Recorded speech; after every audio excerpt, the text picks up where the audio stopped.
Thank you for joining us. We are seeing new videos tonight of the aftermath of a hit and run in downtown Madison. It sparked protests after the activist group Urban Triage posted on its Facebook that it was a hate crime. In the post that has now been removed, they claimed a white supremacist intentionally hit a black woman in the street and that it took officers 30 minutes to get her medical aid. And when they did arrive, they pepper sprayed the victim and her friends. Madison police dispute the claims it took that long, but did acknowledge pepper spray was used, but only when an individual was being aggressive with another officer and to clear room for the ambulance. So with this new video, we're seeing firsthand, minute by minute, what happened in the moments after the hit and run. Eric Franke has the story.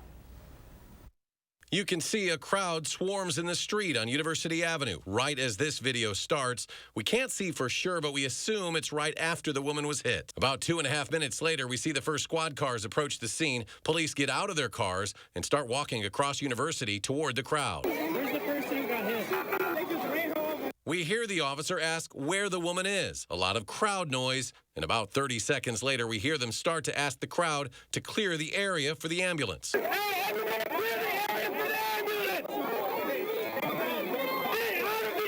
for the ambulance! About 4 minutes after the woman was hit and about 2 minutes after officers arrive, we see a crowd carry the woman across University where there's a crowd around her for about a minute. A minute later, we start to see officers and members of the crowd getting physical, and within a few seconds, we see a few people start to run away as officers start to use pepper spray. The crowd calms down. Police continue to work on the woman until an ambulance appears 3 minutes later. 5 minutes after it arrives, the ambulance pulls away. From the time the woman was hit to the time the ambulance leaves the scene takes 14 minutes, according to this video. But we want to make sure you also see this after the ambulance leaves. An officer and a man are talking, and then they hug, continue their conversation, and hug again before the video ends. Obviously, we can't hear what they're saying, but it seems clear a connection is made. To watch all three of these videos in their entirety, we have them on our website, channel3000.com. As this video is released, the victims' loved ones are pushing for justice. Madeline O'Neill shares their message along with where police are with the investigation. Maddie?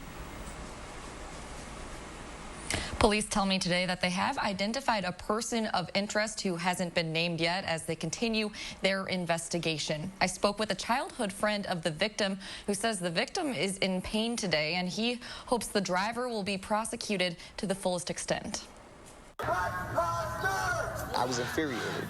I was upset. I was angry. I was mad that this is still going on, especially in my city. This video shows the aftermath of Sire's longtime friend being hit by a truck. There were kids in the street, just like there have been for the last few weeks. Okay, but that doesn't give you a right to ram through a crowd knowing that this is going on in America right now. This just shows where he stood. Not only is he angry at the driver, Sire says he's upset by police response. Thank you. Including the use of pepper spray in the crowd. Could have just listened and helped. That's literally, her brother and her cousin were there trying to help. According to interim Madison Police Chief Vic Wall, the pepper spray was needed to get help for the victim. And one individual in particular was not backing up and was very aggressive and went hands-on with an officer. So it was just a matter of creating space for the ambulance so we could render aid. Wall says the department released this video to dispel word on social media that it took half an hour for police to get the victim aid. It's disappointing that some would, sort of spread false information to try to seemingly sort of fan the flames of the tension that we're all going through right now. And really the officers here did exactly what they should have. For Sire, the hit and run was a spark for change.